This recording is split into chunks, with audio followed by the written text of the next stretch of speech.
Get hype! We're live, pal. It is time to get raw. It is time to get down. It is time for the RAWDOWN, the number one source for all things WWE, right here at the Turnbuckle Tavern. I am your host for this evening, Young Anthony of the Classic Match Classroom and the Titantron Podcast, joined as always by my co-host JBone from Coming Down the Aisle and Marco, the MVP Marco from the Chick-fil-A Show. Gentlemen, how are we doing on this fine evening? Doing good. It's actually the middle of the night for me right now because I got to be at work in about 4 or 5 hours. So. Jeez. Oh my lord, man. Yeah, Marco, how are you doing? I'm doing great. Just coming off of this Royal Rumble weekend and just ready to talk some more about the transpirings that happened since then. So yeah, jump right into discuss. But we do have to start with some unfortunate news as we bring in Tyson. Welcome in. Good to see you. We have some unfortunate news to report right off the bat. I cannot believe that I'm doing this, but go ahead and put the graphic up. But here's the thing: I don't need no stinking graphic because the champ is here. As much as I hate to do this, new RAWDOWN champion, the one, the only, the Booker Man, the voice of your adulthood, Boney Shivani, aka BoneyCon, aka Nostra Downs. I have so many people to thank. I've got, of course, Mr. Tyson for supporting me and being my number one supporter in the group chat there. I've got Brock Lesnar for entering the Royal Rumble at number 30, as I predicted. Thank you, Brock. I got Numbnuts Vince McMahon for booking it. Man. I've got this mental, superior being that I am that just could see into the future and see what was going to transpire Saturday night was correct. And I got to thank you two guys. Young Anthony, thank you so much. No need to thank me. No need for to picking thank me. Austin Theory. Man. Marco, thank you so much for picking Seth Rollins. And could have been. And for picking the head couple. But I am your champ. And the title is back where it belongs, in the hands I cannot believe this. Of JBone. This is the worst day of my entire life. The fact that I have to sit here and listen. I didn't even update the ceremony graphic just because I knew that JBone was just going to be a complete menace about this. So you don't get the graphic, JBone, but that's cool. I called Virgil. He polished it up for me. We got the. What I will say is that with this you meat might sauce, not be holding that title for very long, because I hear that a certain higher up in the company wants to ship you out to Saudi Arabia to defend that championship in a 3-man elimination chamber. And that is exactly what is going to happen. I'm ready. As I forget the day, the exact date, but JBone is going to have to defend his championship very soon, for elimination chamber predictions are coming up. It's going to be a tough one. The show's already looking very good, and we'll talk about that as we get closer to the show. I'm used to Adam Pearce's dictatorship around this company. I'm used to Sonya Deville, putting me in this position. But you know what? I'm ready. I'm willing, because I have all of this gift and all this knowledge of professional wrestling. And I will defend this title proudly. Let us go on to some comments after that abysmal intro. Acefield Retro Wrestling, happy Tuesday, friends. Looking forward to the show tonight. Thank you. I'm looking forward to you watching us. Unfortunately, you have to watch the championship be on that side of the screen instead of this side of the screen, but Yeah. we'll talk about Royal Rumble in a few moments. Turnbuckle Tavern, thanks, Acefield and Tyson, for joining in. And Nick Arias of the Ring Fanatics podcast says, can I enter the Tavern Elimination Chamber predictions? The tavern's full. We only get 3 participants. Yeah, it's full. I'm very sorry. There's only there's 2 pods and they're already filled. One of them. But if you want to put your predictions in, you could just throw them in the comments. You won't get the title, unfortunately, but it doesn't work like that. And Dakota Equestria joins in. Welcome. We have a loaded show for you here today. If that intro wasn't enough to sell you, and I'm sure that it wasn't, because no one needs to hear from our champion anymore. You are a fraudulent champion. You know that? There's no need for you to be champion right now. You're a part-timer. You know? I'll be willing. I'm a heel, baby. That's true. Actually, if Tom wins the championship, he's a part-timer. That's like putting the title on Brock. Yeah. Yes. That's a good Marco, I'm sorry to say you took the pinfall, my friend. Yeah, I know. I mean, true. That's very true. I definitely had a handful of tights. Got a handful of your undies. That's true. The champion never got pinned, so I'm okay with that. I'm okay with the champion never getting pinned. All right, fine. So still fraudulent champion, but I do need to say I think we're going to change up the order a little bit on today's show because with the RAWDOWN championship being up for grabs, we put in a little bit of a stipulation, if you will, and that is that the loser would have to take on a certain segment that none of us wants to take on. Exactly. And of course, we did have a loser, and his name was the MVP. But it all comes down to this. You just had to go with Miz and Maurice. You had to go with the it couple, didn't you?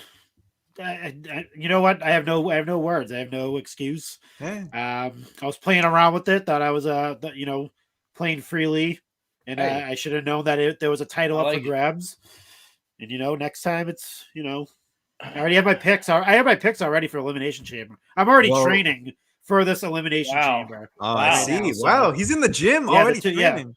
I'm ready. I'm ready to go now. There was a title up for grabs, but like I said, there was something else up for grabs, and unfortunately, Marco grabbed it with vigorous, a grip on it. So, like Cena on top of the ladder, just pulled it down. That NXT report briefcase. Jeez. JBone grabbing his title is more like Jack Swagger trying to unhook the Money in the Bank, but that's for another story.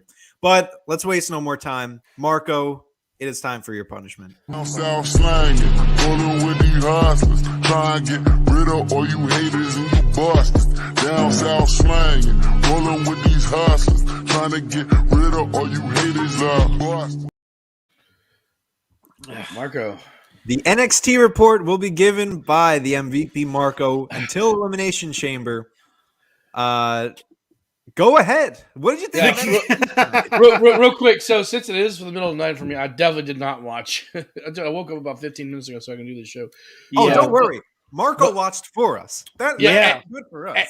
And also, I used NXT the start of it to fall asleep, so I'm good to go. Go ahead, Marco. Well, I'm not sure if you did because there was actually a pretty good match. It was a 6-man tag with Imperium and Diamond Mine. Oh, Gunther, I see. Yeah, Gunther made open the show this week. So, but it was actually really good. The winner of that match winners, I should say, was Imperium. And then there was like a thing with LA Knight and Joe Gacy. They were having a match later on in the night, which was actually pretty cool. I'm not sure if if you go to NXT's IG, I forget his name. Crap. Yeah, there's gonna be a really good NXT recap, by the way. But anyway, next up you have Raquel Gonzalez versus our favorite Cora Jade, skateboarding her way down to the to the ring. Why the fuck was not Raquel Gonzalez not in the women's Rumble? I mean, come on, it's a waste. We'll talk. I mean, we'll talk about that when we get to the Rumble. We'll get to that. That'll be a topic of discussion. But I mean, if you want to guess who won that, I mean, you can. I mean, it's pretty obvious. Yeah. Raquel Gonzalez, Big Mama Cool. Well, herself. You say that, but we're talking about NXT, so you never really know what they're thinking.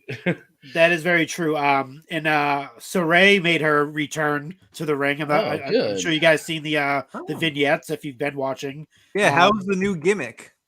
I mean, it was actually pretty cool. The entrance, she kind of walks to the ring like in backstage in that like schoolgirl gear, and then it kind of like edits. She walks out to the entrance, and it's like gone. Like she actually has her actual wrestling gear on.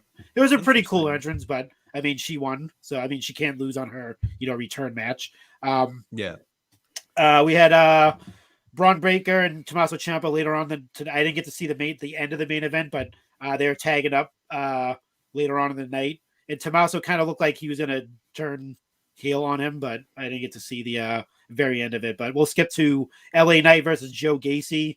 LA Knight was attacked by what's the dude that Weller, was it? No, not Waller. Grayson Waller. Yes, yeah. The Miz wannabe. Yeah, the Miz wannabe. Yes, the actual Miz wannabe. MJ.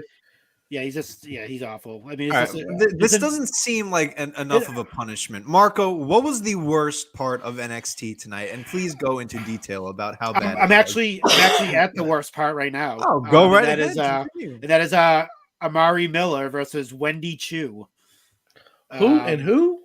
Wendy Chu, the gimmick that she the sleeping, pillow and the sleeping, the pajamas and all that stuff. Yeah, that's probably the worst part. I mean, you know me, you've heard my sentiments before on the show. I'm not a big fan of that gimmick. But as Eric Bischoff says, there is, wrestling's a buffet, and it's there's something for everybody. And Wendy Chu is, definitely not something for me, but might be for, other people in the WWE universe that like that gimmick. But she won, and If regurgitated bird food is on the buffet, that would be Wendy Chu. Okay. Yeah. Geez. I mean, there was a bunch of promos. Draco Anthony, another up and coming NXT superstar. Draco Anthony. Yeah, Draco Anthony. Yes. Nikita Lyons. That's another coming soon promo that popped up in the middle of that. I think she's on 205. I have seen a little bit of her. Believe it or not, that show is still running. I thought it was dead and gone, but I was wrong about that. Yeah, It's something. It's something. So I didn't get to see the full end of the main event, which is Braun Breaker and Tommaso Ciampa versus Legado del Fantasma. But yeah, that was pretty much it. Another lackluster NXT program. Wow. Well, you're going to have a few more lackluster shows to watch because you will be giving our report until the Elimination Chamber. Hopefully, you will give some better predictions. I tell you what, I feel like Wendy Chu. You put me to sleep with that report, not because you're delivering, but because of the content that was in there. I mean, her gimmick. Was Tyson said I enjoyed Wendy. I can see myself hanging out with her. I mean, I guess, yeah. I mean, she likes to chill. I mean, she likes to chill out. So she's not like, she doesn't seem like she likes to go out and party and stuff. She's on Ambien. Okay, got it. Yeah, maybe that's what she does actually carry down she has a drink with her every time she comes down to the ring, so she could be sipping on something that's she's sipping on that purple, son. She's sipping that lean, maybe. Chad says that JBone is my entire mood towards NXT. Tyson also gives his own NXT report saying Braun and Ciampa won, filling in the void that Marco has left. Thank you, Tyson. Just lackluster NXT report. Tyson can be my He could be my co-anchor, like my all right. my correspondent. No. It doesn't work like that. It doesn't work like that. You're trying to split the wealth here. I don't really like that much. You know what, Marco? Good job. Hey, all right. I can It's a struggle, man. Myself. NXT's a struggle. Hey, man, it's bad. You did it to yourself, if you. I know, but I mean. Hey, and you have the good fortune too to report about Vengeance Day. I believe that'll be on the 15th. Is that correct? Oh, yes. So I mean, hopefully that'll be good. I mean, usually NXT shows are a step above their regular. There you go. True. So That's optimism right there. You're all good. You're all good. Hey, and whoever wins Elimination Chamber Day is a lot on the line because you'll have to do it till Mania. That's true. Oh my God. No. That's really going to be tough. No. Okay. Yeah. No, that's not happening. I know. All right, folks. I want to change up the schedule a little bit more because I know that JBone has to tap out early tonight. So I want to talk about the Royal Rumble.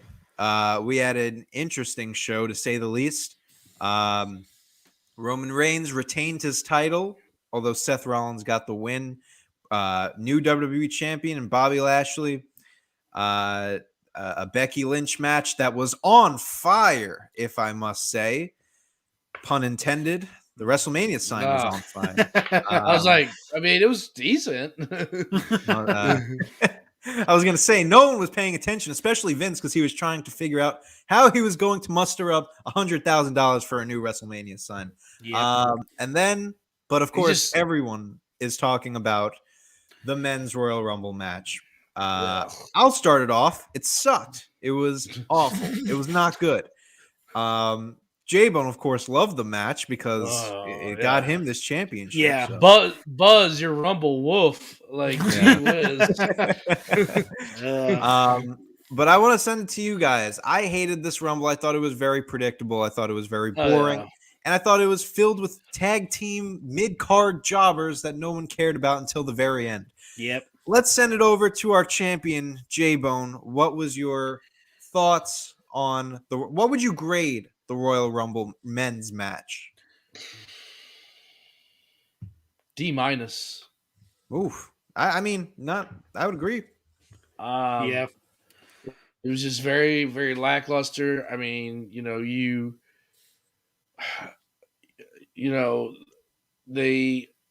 had all your surprises leaked, which, okay, I get it. That's not necessarily WWE's fault, but also, like, how are you going to cover Bad Bunny? How are you going to make that a surprise? It's like, that was one of your surprises. Of course, Shane got leaked early in the week. I mean, they should have pivoted, honestly, and tried to, yeah. Courtney says Women's Rumble was fire, Men's Rumble was garbage. Young Anthony 2024. Thank you very much. Thank you. I appreciate that. I do agree with both of those opinions. So your paid sponsorship over here, right? Paid sponsors, not sponsors, not sponsors. Yeah, but I don't. It was just garbage, And then, like I said, I mean, once the Brock Bobby thing happened, and I was texting young Anthony, I was like, dude, I got this in the bag. I'm just gonna let you know. And you agreed with me. I did. I knew exactly what was gonna happen. Yeah, and I was like, man, it was like to the T, like boom, boom, boom. Yeah.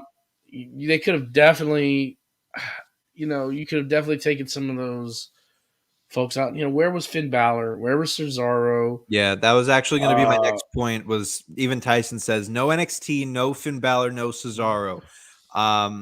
Actually, I wanted to send it over to Marco. What did you think of just the overall field of the Royal Rumble? I feel like it was very lackluster outside of like the last four guys.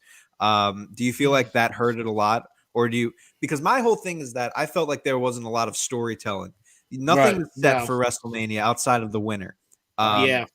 So what do you think was more of a problem? Was it the roster itself or was it the booking of the match? I don't think it was the roster itself. They definitely have, WWE definitely has the talent to, hold a Royal Rumble match. I think it was the booking more than anything. Right. Even the booking of the show, like, so that was the last match. Obviously, if you're on the East Coast, it's almost like midnight when that match is coming on, pretty much. And it was rushed. You could tell it was definitely rushed. Yeah, that whole match, Yeah. like they were just like running guys down left. Like someone would jump in the ring, do a move, and then another person would like run in. So like you could tell it was rushed at that point. Like you said, there was no story, there was no build to it. It literally just like a placeholder until Brock Lesnar came in and just threw everyone out. That's what it pretty much seemed like. It wasn't like there was no actual like Royal Rumble like there's no stories being told in the middle of it. The only thing I think could have saved it is if they put the Miz and Maurice match on the kickoff. Like that could have been a kickoff match. Yeah. And that would have saved a lot of time for the Royal Rumble match, the main event, to like, tell the story. Because that match was like 15 minutes. You could have put Becky and Doudrop on the kickoff. Yeah, Anyone, honestly. Any one of those matches. Yeah, like, I mean, it's. I think just the time constraint really killed the mood for the men's Royal Rumble match. Yeah. In my I want to just get to this comment from Matt's in the Cooler. Welcome. Thank you for watching. The major disappointment was zero storytelling outside of the Roman verse. If it's not connected, Roman WWE doesn't care. Absolutely. And that's been a problem for going on 2 years now, Yep.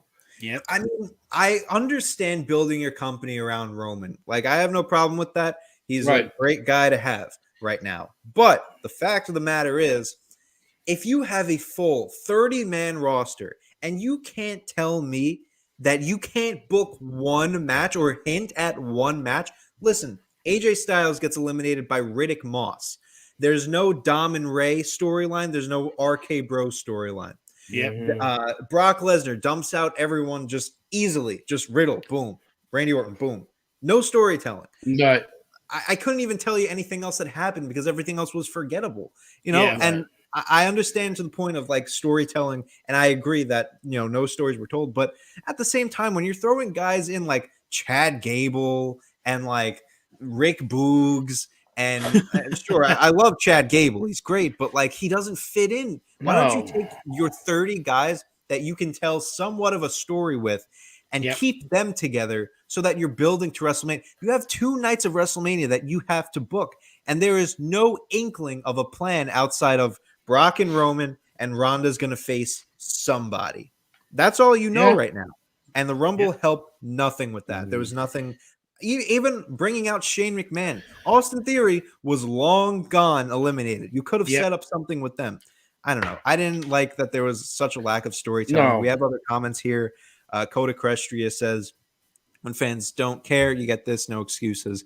Yeah, I mean, it's not really necessarily the fans' fault of not caring. It's I mean, you have to have a story. You can't just throw. I think a lot of people cared about this Rumble.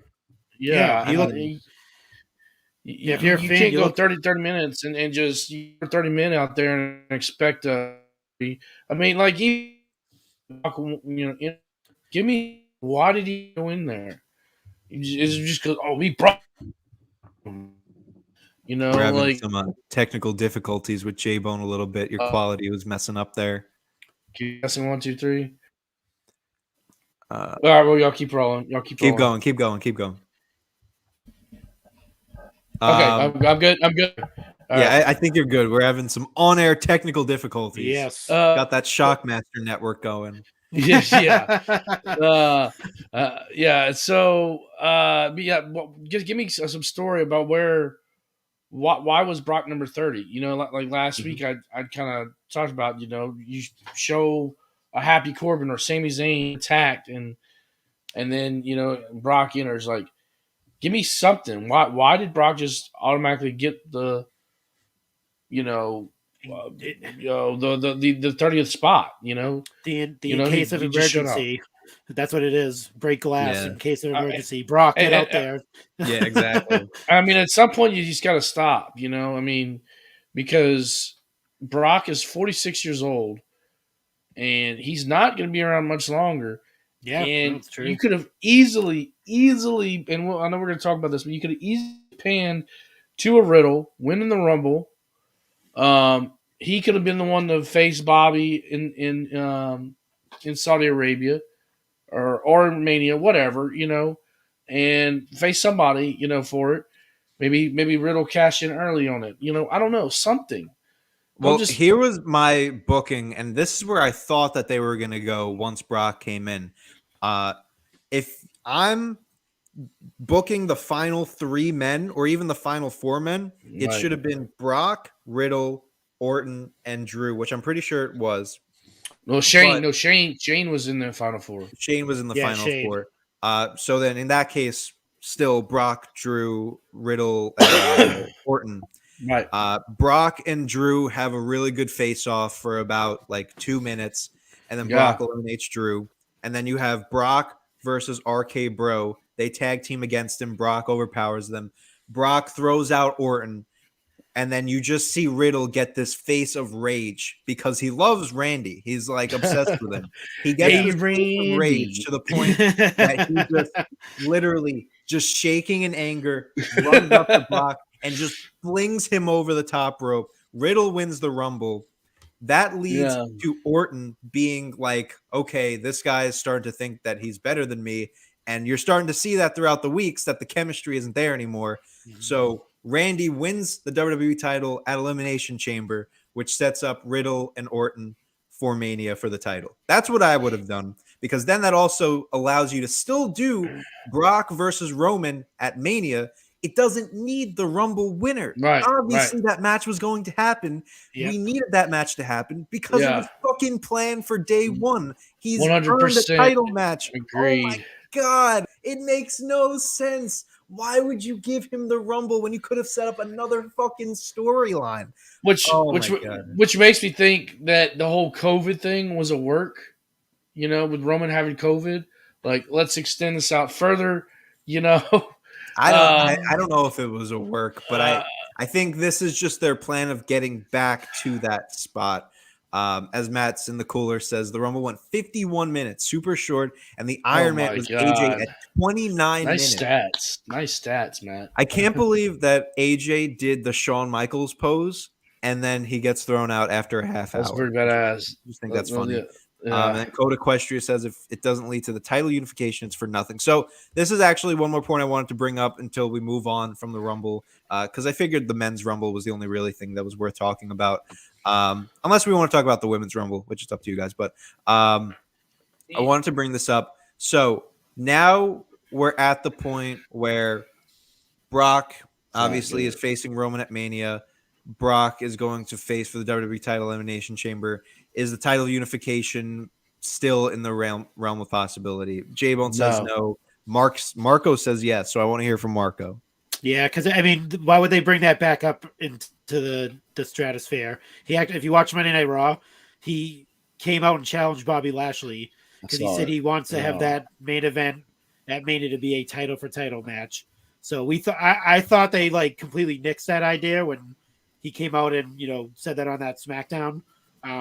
After I think day one, when he had that face off with Roman Reigns, and then they kind of made it disappear, but now it's back again, which leads me to believe he's just going to win the Elimination Chamber. There's no doubt in my mind. Brock Lesnar is winning it. You're just going to go all in with Brock Lesnar and Roman Reigns. If they did that in the Rumble, it's if they put him in the position to win the Rumble, what makes you think they're not going to put him in the position to win at the Elimination Chamber? What they should have done, for me anyway, how I would have booked it, I'm not sure if this would have worked anyway, is you already had Roman screw Brock Lesnar earlier in the night against Bobby Lashley. Maybe Brock Lesnar does come out at 30 and thinks he's getting a shot. And maybe Roman Reigns shows up again, or the Usos show up and distract him, and he gets tossed over the ropes and goes, damn it, he did it to me again. I'm going to put now Monday night on Raw, I want to put myself in the Elimination Chamber. So you if they're trying to go that way, put it all on Brock to be this kick-ass face, and he's chasing Roman Reigns down as this monster heel. Do it that way. Make us feel interested in it. They already screwed him once early in the night. Just do it again at Royal Rumble, right? And then do that with the Elimination Chamber. But he wins the Royal Rumble. He's going to Mania anyway. But now it's I'm going to Mania anyway. You know what? I'm gonna go there with the title. If Roman's going with the title, I'm gonna walk in there with the title as well. and we're gonna put them both on the line. That storyline just seems stupid in my opinion, but I'm pretty sure he's winning. I can almost guarantee he's gonna win the Elimination Chamber. And if you guys don't want to, I mean, you want to put that title up for grabs already? You want to lose it? I mean, I would put my money on Brock. Hey man, Elimination Chamber's a bit away, but for you to lock in that prediction is pretty bold. I'm pretty confident in their the force behind Brock Lesnar is very apparent. Elimination Chamber is going to be a tough one to book. It is to predict too. So we've got some good ones coming up. I think I feel like he's just going to get screwed in the main. In the Elimination Chamber. Like I do too. So what I said, basically, what they should have done at the Royal Rumble, they're going to do at the Elimination Chamber. Right. Yeah. Okay. Right. That's a possibility. But then I feel like he's walking in with that title though. He's getting that WWE Championship. I mean, WWE apparently doesn't have any plans for the WWE Championship, so shit could happen. But I mean, like, God, you're already. You've got to book 2 nights of this horse shit, and like, at least give me a WWE Championship match night 1.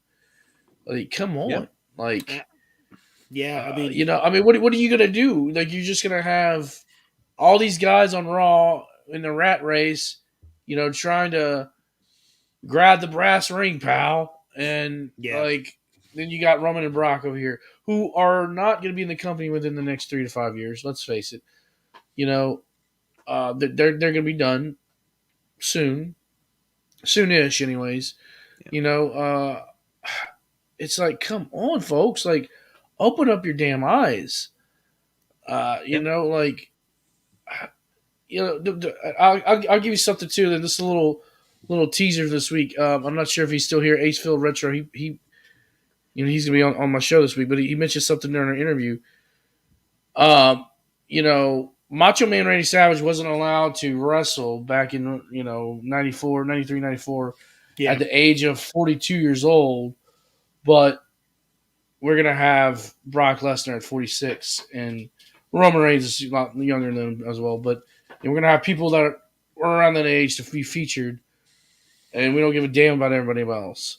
You got your Austin Theory. You got Riddle. You got a whole host of talent. Otis has been coming on strong after they fucking, neutered the man. Like, do something.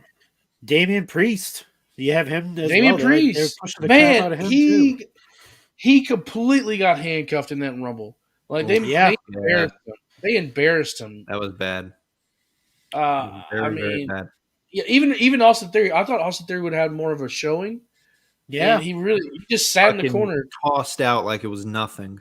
Yeah, I mean, he just kind of sat in the corner. I thought we would have like, AKA the what I like to call the Diesel effect, where he throws off people, but you cannot do a unification. I mean, I want to see it. Don't get me wrong, but for us to sit through WrestleMania, it's not the spot for it.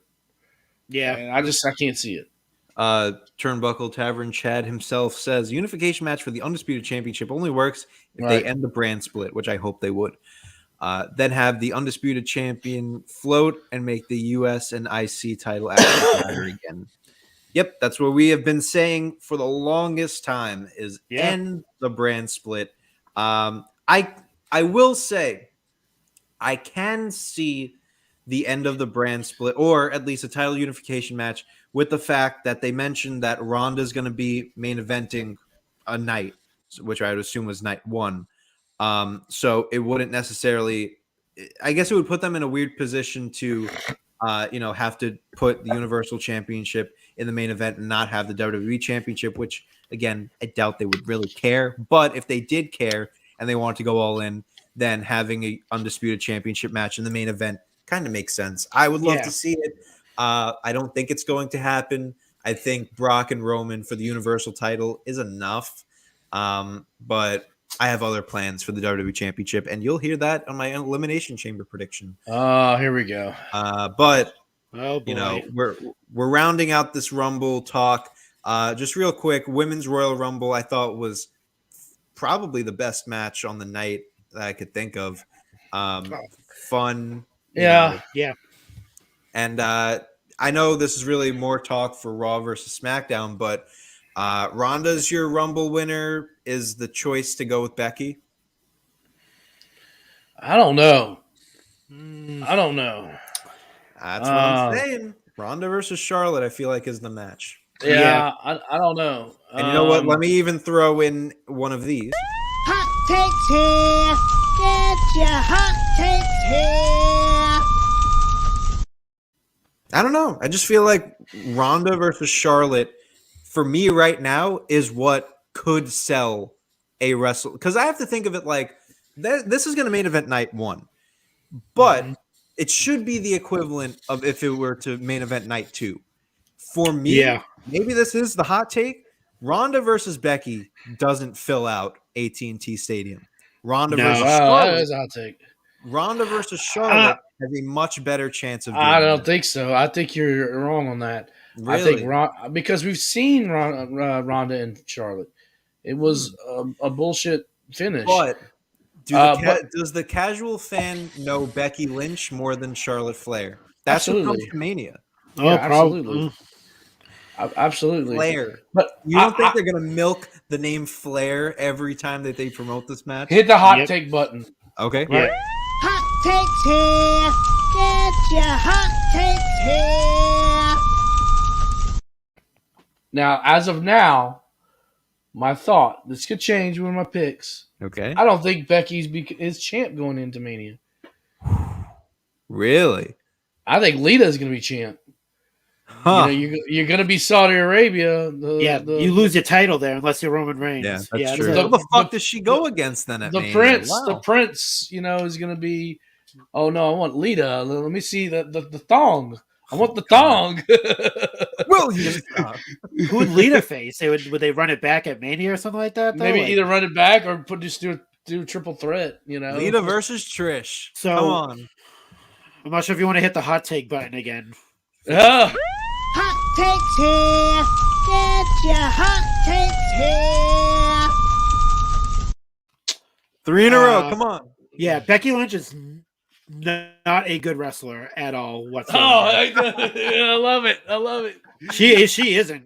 And the She reason isn't. why, like, if you think back to WrestleMania 35, the reason why Charlotte Flair was in that triple threat match was to carry that match. I think if you would have put Ronda Rousey and Right. Becky Lynch at WrestleMania 35 in the main event, it would have been a botch fest. Holy shit. That's a good take. I haven't even thought of that. Becky is definitely the weakest in the ring Yeah, as far as if- the 4 I mean, horsewomen. Some people might disagree with that, but she's a solid worker. I agree.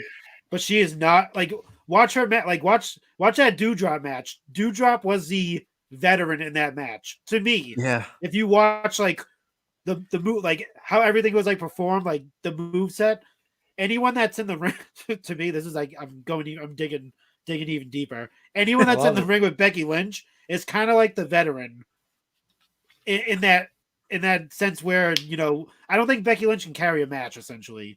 I think Hot takes here. Get your hot takes here. We're scorching tonight. yeah, Becky and then- Lynch can't carry a match. I don't. Wow. So the whole thing. I think you're right. I Honestly. guess you're right too, but I just never thought that I would hear that before. Well, think about all the Charlotte shoehorn Charlotte. Like, why is she shoehorn? Shoehorn Charlotte. No, I mean the upper management's like, we need to put her in that match with you because it's gonna be bad if she's not in it. Yeah, man. I don't know. I mean, I'm going with the Charlotte Ronda Rousey main event. Unless they just run back to triple threat again. I mean, I think you're right, but storyline perspective, I think the Becky Ronda match would be better. Not necessarily in ring. The match won't be good though. Right. The 'Cause match Ronda's will be not really good. that great either in the ring. She's Right. like, All she does is judo throws. Yeah. Hit A. yeah. She's a button masher. But yeah, I never even thought of adding Charlotte to that match because Becky couldn't. those are my sentiments exactly. I'm not sure. I also think they have to give it to Charlotte to appease her because I think she's gonna be out the door when it comes to 2024. There's a good chance. Yeah. Sure. So they're gonna do whatever they can. Like, look, we gave you we let you have Ronda first, you know. Yep. Yeah. Because we think so highly of you. Yep. So Very that's true. another thing. So I think it's gonna be Ronda Charlotte. So Yeah. Same here. Oh man, what a crazy start to we're only getting started on today's episode. Folks, make sure you are in the comment section lighting it up. Let us know what you think of the Royal Rumble. Also, drop a like on this video and a comment in the comment section. It goes a long way. There's 9 people watching. Drop a comment. Tell us who you think Ronda Rousey should face at WrestleMania, and can Becky Lynch carry a match? What a comment. That's crazy. Oh, beautiful. man. All right, it's time to get on to our next segment. Outside the ropes.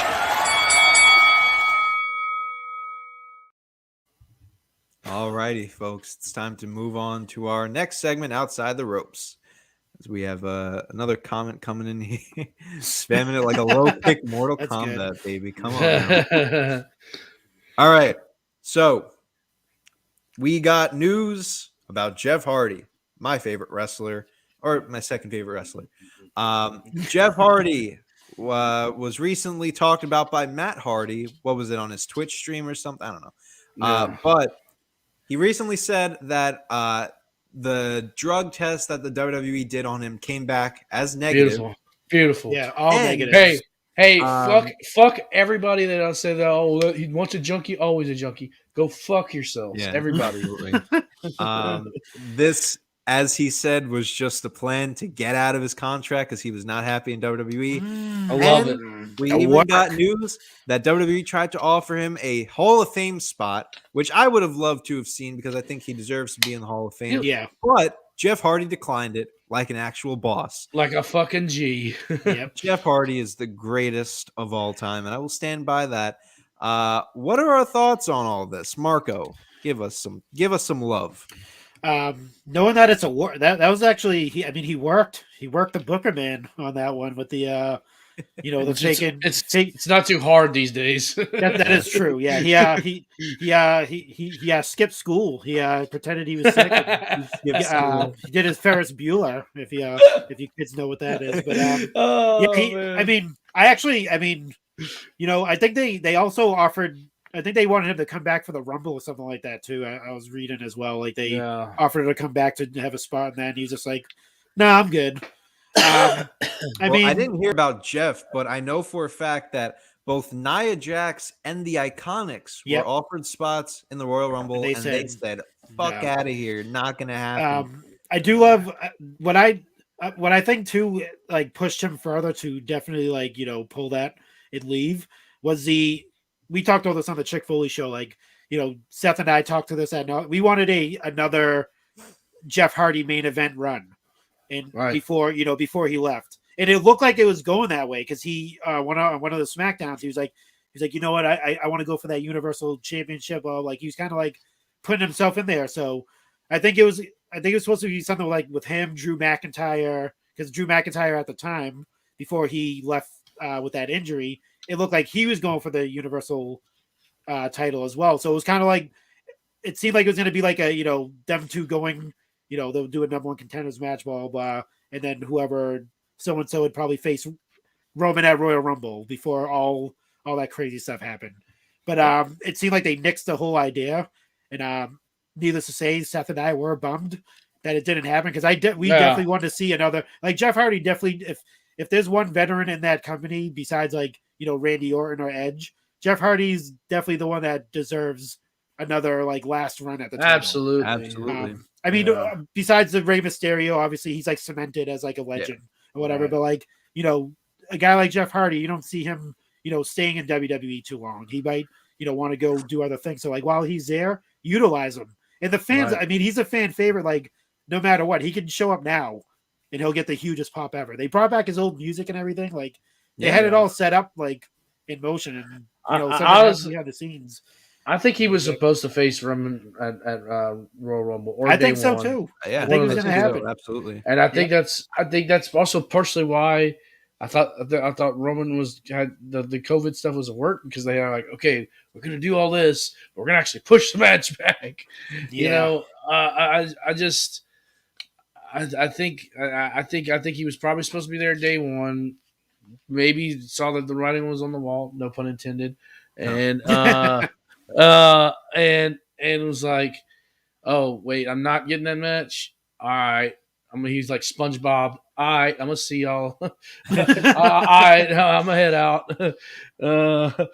You know, and like, good for him. Like, he fucking worked him. You know, so you got work, son.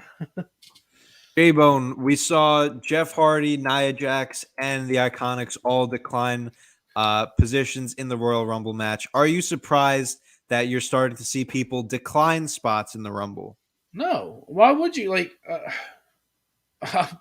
okay, personal life experience here. I got fired during COVID, right? And they were trying to bring me back, and I was like, no, I don't want to go back. You know, so I was like, yeah, I'm not taking any of these calls. I don't expect them to either. Like, not when there's so much opportunity out there.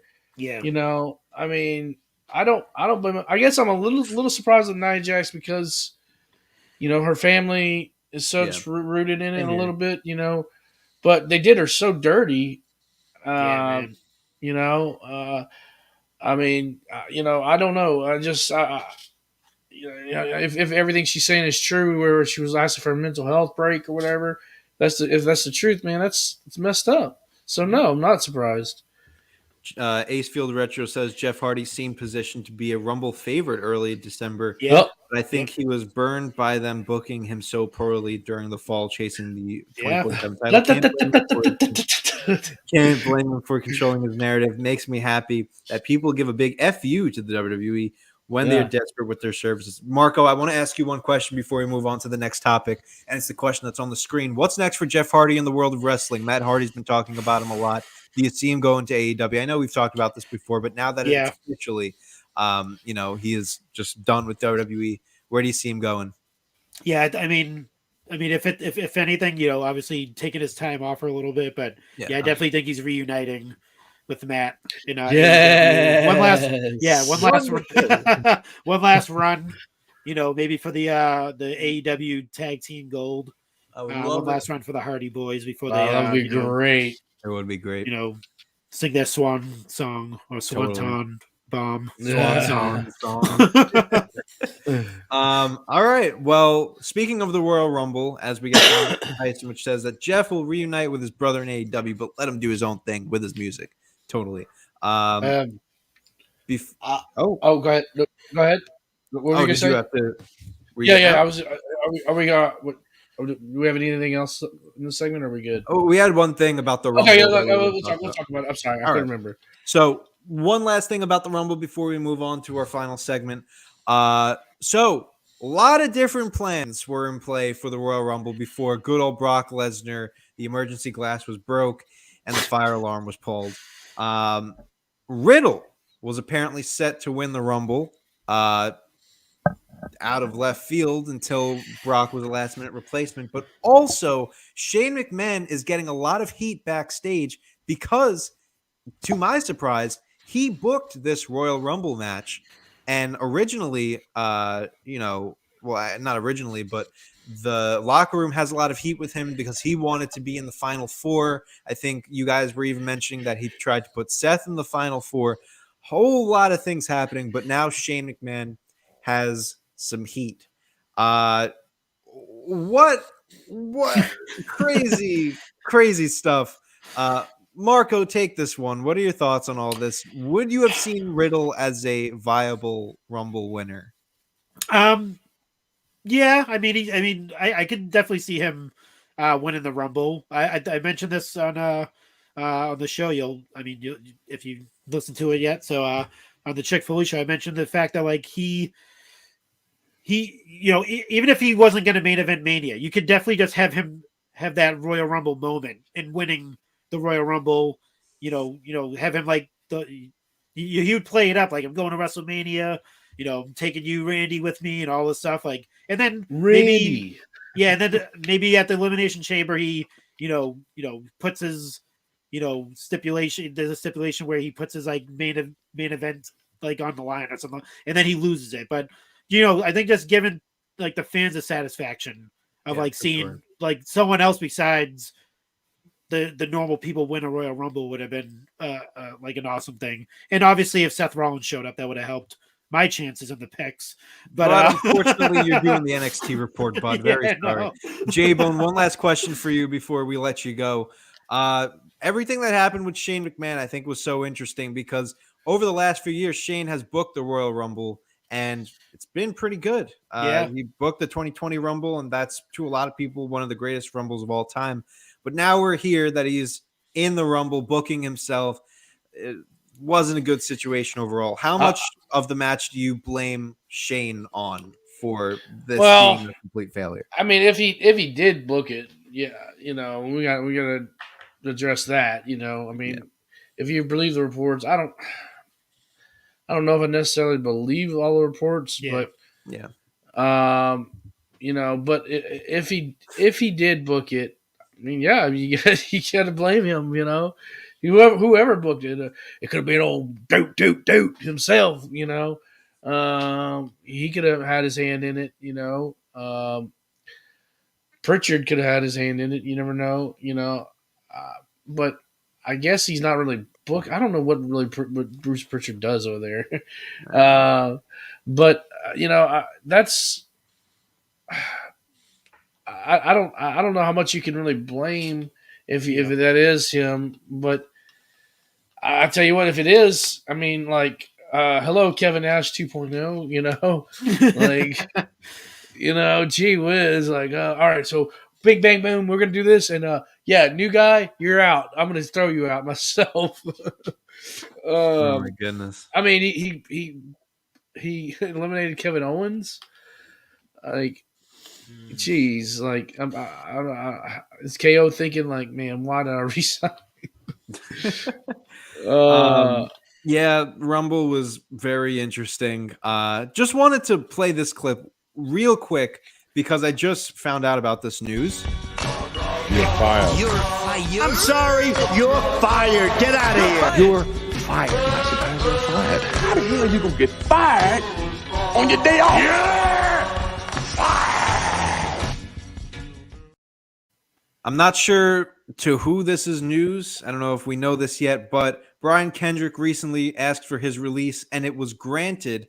Plus, tomorrow on AEW, we are going to be seeing Brian Kendrick versus Jon Moxley. What? Yeah. Crazy stuff. Wow. Breaking news here on the Tavern. Wow. We don't really have to go into this. There it is. Yeah, there's the graphic. We don't really have to go into it, but I just think it's really cool that Kendrick is getting a match against one of the top stars in AEW after just being pigeonholed into NXT as a trainer. So it's very, very cool. Might be but with that being said, yeah, exactly. With that being said, it is time to bid our champion finally a good farewell. Put that title down, you. I gotta go night. I gotta be up in about 4 hours. So all right, well, sleep well with that title. Hold it close because come Elimination Chamber, that's done. I'm gonna hold it close. I'm gonna sing a good old bedtime story. I'm sure you will. I'm gonna caress it, and we're gonna read the story of how he came into my possession. All right. Let it, folks. Have a good night. Right. What a guy. I'm going to take this graphic off because this is neither of our titles. Yeah. Unfortunately. Upsetting. It'll be mine next once we get to this next pay-per-view. Don't worry. Don't you worry, folks. Your champion is going to save the day. But it's time for our favorite time of the week. Who won the week?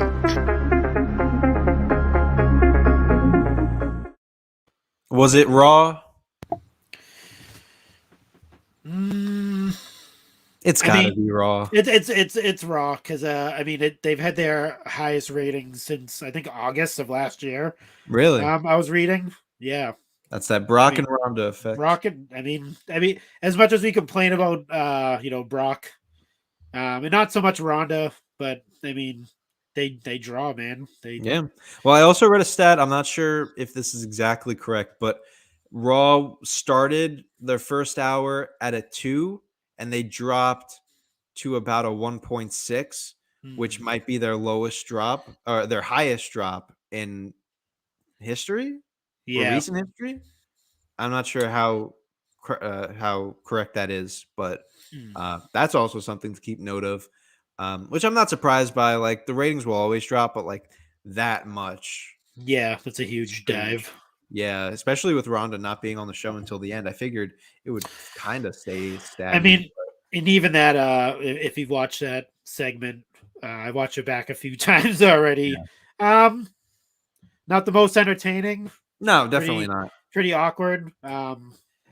Just like the interaction. I mean, Lita saved it. Oh, absolutely. At the end, her coming out, her music hitting, and the crowd going nuts. But yeah, the interaction with Ronda and Becky was. That's what I wanted to bring up as I call in another hot takes here. Get your hot takes here. Ronda's an awful promo. Yes, I was going to say that. As much crap as I give Becky Lynch for not being able to carry a match, Ronda cannot carry a promo. I think, yeah. Like, it's bad when Dana Brooke outshines you on the mic. Yeah. You remember that promo? Of course you don't, but it was that's funny. Dana Brooke was great on the mic and Ronda was fucking abysmal. But she was very bad. Like, she was like, "Oh, and Rebecca is a mid-carder." Like, what? No one cares. Not true. Yeah, I mean, I liked when she was like kind of those promos where she was like kind of breaking kayfabe, during that like Mania, like the leading up to Mania, when she was just like, screw the fans, screw this, and that was actually pretty cool. Like that, like if they just like let her go out there and kind of like rip on fans, but she has to be the face in this essentially. Yeah, which we never. I don't remember seeing her ever play a face. I mean, maybe like, not in promo sense anyway, but maybe in the ring.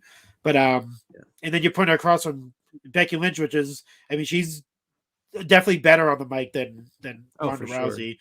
Absolutely. And it just like Becky Lynch was kind of carrying her in a sense during that interaction. If you think about it, and then Lita comes out and pretty much outshines everybody with her promo skills. So I mean.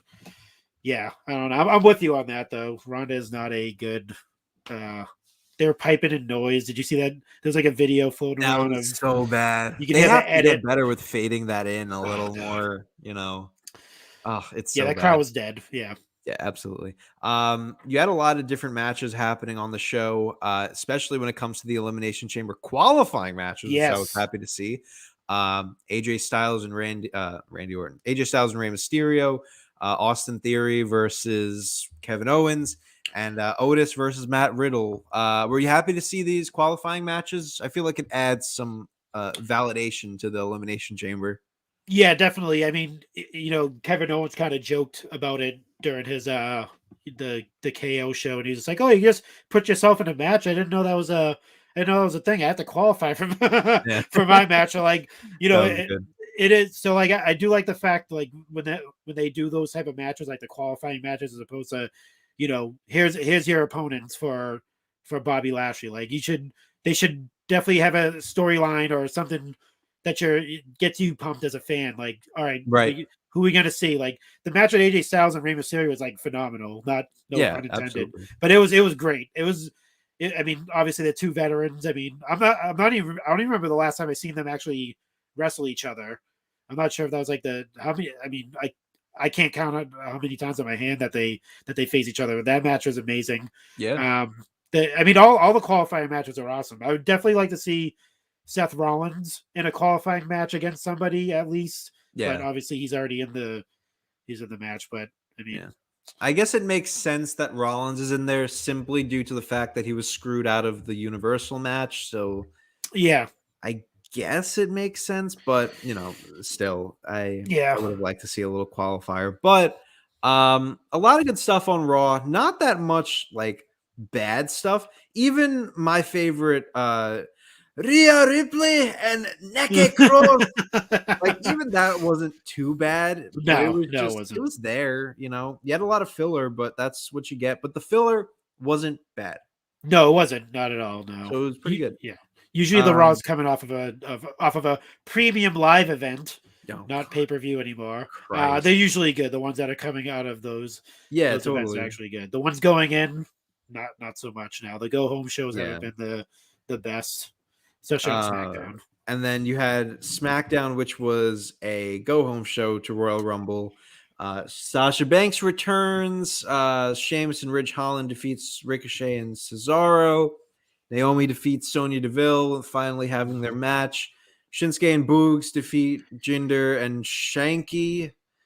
The New Day defeat Happy Corbin and Madcap Moss. Biggie is officially back on SmackDown, which we'll get into.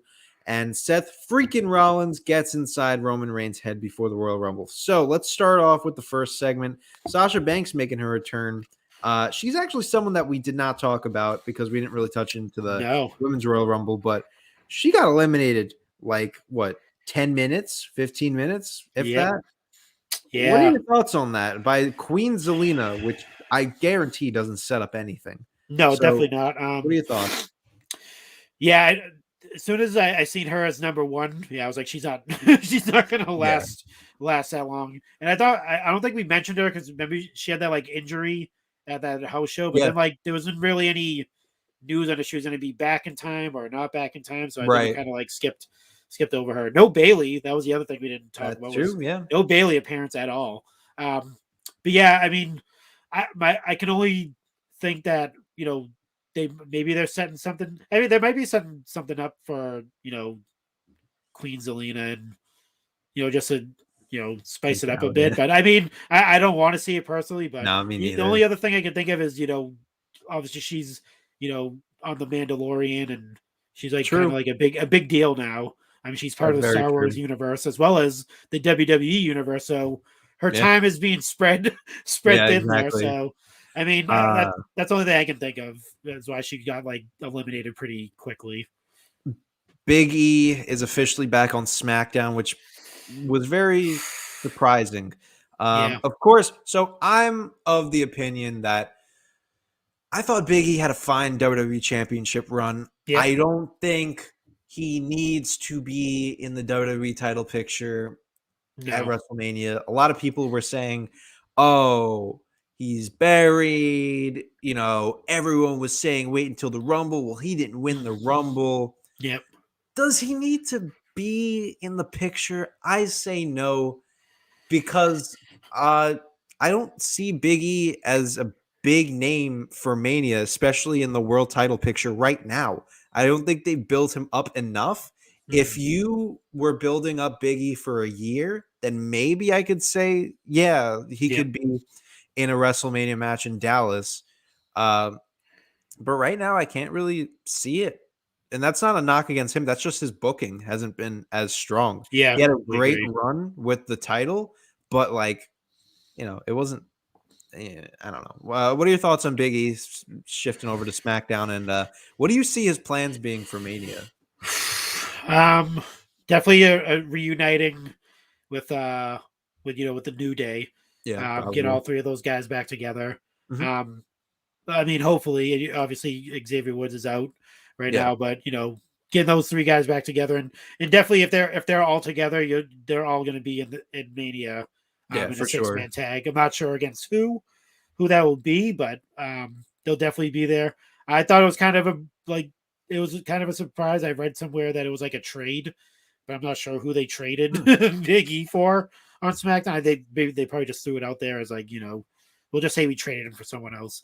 But yeah, I mean, I do like that the fact that he's reunited with the other guys, and we'll see what happens next. And I necessarily don't think he needs a title. I mean, me neither. He in that short amount of time that he had the title, he did a lot. He's doing a lot of stuff on the outside. with the title and stuff like that. I mean, he defended it literally every time. He never backed down from any of the matches that he was Absolutely. confronted with. So, I mean, he fought Bobby Lashley a million times. Yeah. I think he proved enough that he could definitely hold the title if he wanted to again. So Totally. Yeah. Let's move into our next segment.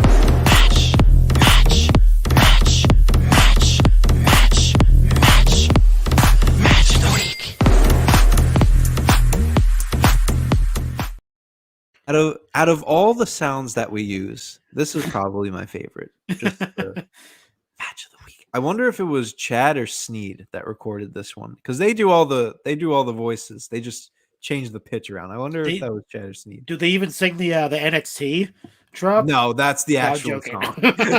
Wow, that's pretty. They should need to get a record deal of that. Yeah, right.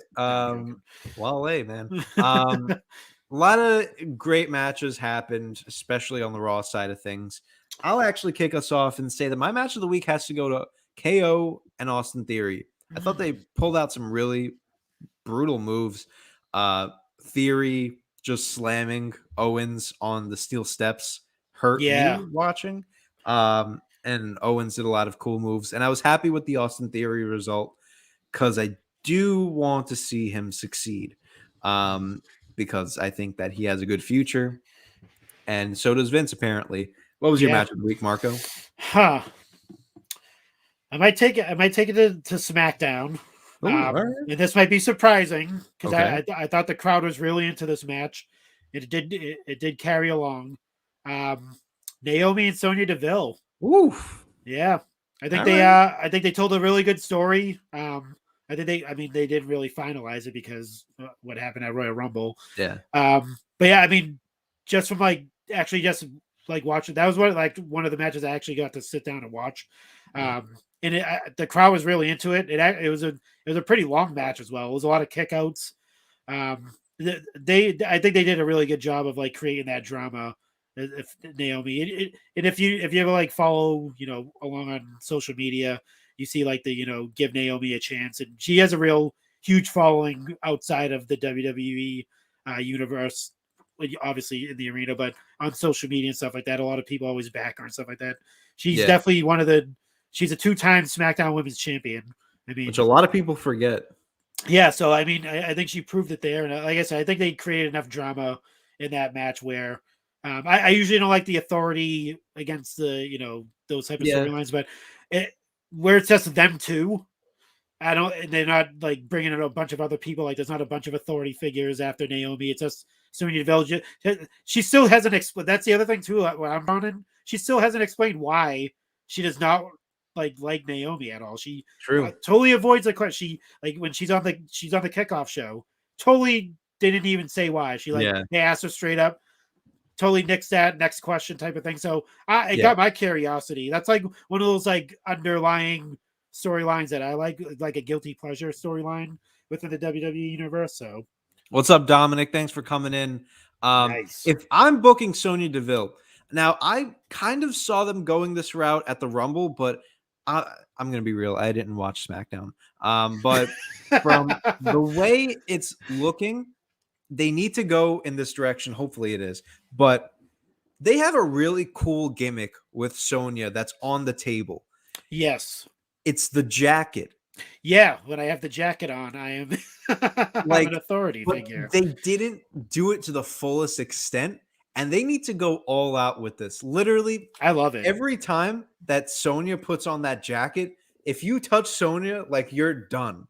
But when she takes the jacket off, she's able to fight. I don't know if they played into that on SmackDown, but they did. They did. Okay, they did that. Yeah, because I was gonna say you missed an opportunity to do Sonya has the jacket off. She eliminates Cameron, which by the way, Cameron in the Rumble was that was weird. Coming out to Brodus Clay's theme, by the way, which I thought was just a fucking beautiful touch. She has her own theme song, but fuck it. Naomi comes out. Once Naomi gets in the ring, Sonya should have gotten out of the ring and put on the jacket. Yeah, and she fought her. put the jacket back on and then take it off and then try to fight her. Naomi comes back, rolls out of the ring, puts the jacket back on. Like, that could be a really cool, because you don't see like authority figures doing that all the time. It's always just like, they'll insert themselves in the match. They'll do like a bodyguard thing. Yeah. Like, you have a really cool gimmick here if they go all in on it. But yeah, we'll see. You said that they did it on SmackDown, so that makes me a little bit happier. Yeah. So before they actually had the match, she like they kind of like planted that seed that, when she has a jacket on, she's an authority figure. She hasn't taken the jacket off yet, so she's not ready to wrestle. But like I said, that match was awesome. That, like I said, that storyline that they have, like I said, that's kind of like one of the underlying ones I think people like overlook because it's Naomi and Sonya Deville. Yeah. But they do, if you watch SmackDown, they do play into it a lot. Like it is a theme throughout the show. Because Sonya Deville, I feel like they're gonna stretch it out to Mania, and I don't know how, but with the length that they're going with this feud, they kind of have to. Yeah, no, I like I said, you can take whatever you want from what I say. I mean, I just told you earlier that Becky Lynch needs to be carried throughout a match, but but yeah, I mean, like I said, on the flip side, I do enjoy the Naomi Sonya Deville feud that they have going on. I think it's like you said, it's pretty intriguing, especially with, like you said, with the jacket. Yeah, the whole jacket thing is pretty funny. Call me crazy, but WWE has a lot of long-term storytelling on their hands recently. Yes, Naomi, Sonya, RK Bro, Brock and Roman, Seth and KO. Seth and KO. Yeah. I don't know. There's a lot of things that intersect, man. I mean, just something to keep in mind when we're talking about WWE booking, because you always have to look at it from. Yeah, we talked about that earlier in the show. Definitely check it out when the whole video was posted in a few moments when we're done with this show. But Ronda Rousey returning was definitely a shocker, to say the least. Wish it was at number 30, but 28 is fine too. Yeah. All right, Marco, it's time to answer the question. Who won the week?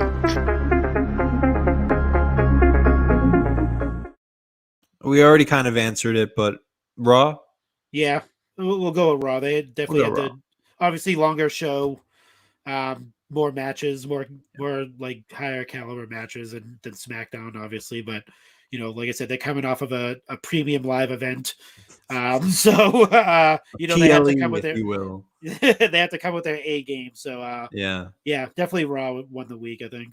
Yeah, they had a lot of great matches, a lot of really good segments, star-studded show with Brock and Ronda and Lita, and overall just a lot of fun segments. And like I said, I think really what carries it over the top is that the filler wasn't bad. So when your filler isn't that bad, I'm going to tend to your show.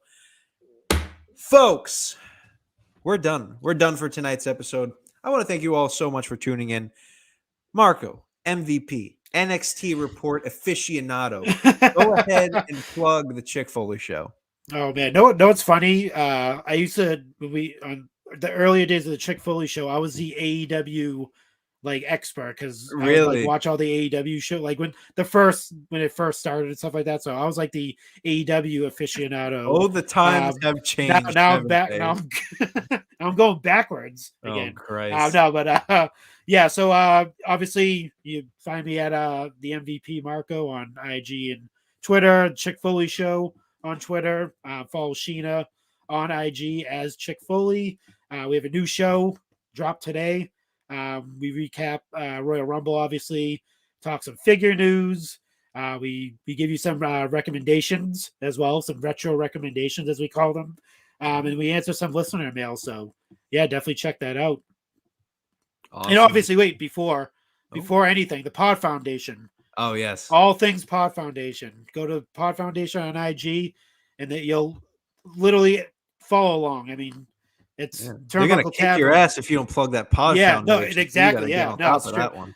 Especially Turnbuckle, because they take up a majority of the the posts. But no, definitely check it out. Anything that's happening in the Pod Foundation is on that page. So Turnbuckle Tavern, coming down the aisle, the RAWDOWN, anything that's on the feed is showing up there. So get all your news there. I love it. Turnbuckle Tavern. You can follow us Go to the link in our description. I think it's in the description. Turnbuckletavern.com. You can find all of the places that you can support the tavern: Instagram, Twitter, Facebook, everywhere. Plus, you can go ahead and buy some merch. You can head over to Teespring, the turnbuckletavern.com. Again, it's the Turnbuckle Tavern. Okay, I'm sorry. Teespring, you got the official logo on some mugs and shirts, and go be a Paw Vince and mugs and stickers and all this crazy shit going on. But you can head over to prowrestlingtees.com/tavern, where you can get this beautiful assortment of all of the tavern's beautiful shirts that we have to offer, especially when it comes to the RAWDOWN. Hollywood Tony got a shirt somehow. I have a shirt. Boney Shivani, Boney Khan, Boney this, Boney that. MVP Marco even has a shirt, and you got to buy it because it's the MVP Marco. It's a beautiful shirt. It's a diamond. I think, aren't you even using that logo for your social medias now? I saw. Yeah, I threw it up as my social media. Look at you, just going the distance. I love it. You have to. You have to. Folks, thank you so much for tuning in. If you liked what you saw, leave a like on this video. If you like what you heard when you're listening to us on Wednesday, make sure you leave a good review over on Apple Podcasts to get yourself a sticker from Mike Belcaster himself. Plus, if you're on YouTube right now, please, I can't beg you enough, leave a comment down below. It could be anything. Tell me how your day went. Tell me what you thought of the Rumble. Tell me how you think that Becky Lynch can't carry a match for shit. Man. Just please put a comment down in the description or in the comment section, rather. Please do it. It goes a long way. I can't stress this enough. Please put a comment down. I'm begging you. We've got so much content here at the Turnbuckle Tavern, almost something every day of the week, such as Tyson going ahead and listening to the Broken VCR with Chad and the Hawkster himself. Yes. I'm sure they got a great show coming up. We have AEW reviews. We've got figure reviews, GCW shows, so much to offer, something for every wrestling fan. And I know that you are going to love each and every show. So make sure you subscribe to the channel. Ladies and gentlemen, I want to thank you for such a successful episode, although I lost my title, so not that successful. We will be back next week for a very special episode, February 8th, birthday edition. It's the host's birthday next week. Oh, look at that. Fun show. Awesome. And plus, we're going to get a surprise appearance from the OG Fig Kid. He said he's going to be making his return. Nice. So it's going to be a fun show, ladies and gentlemen. Stick around next week. But until then, take care, spike your hair, woo, woo, woo. You know it. Where's the outro? Here's the outro. Bye, guys.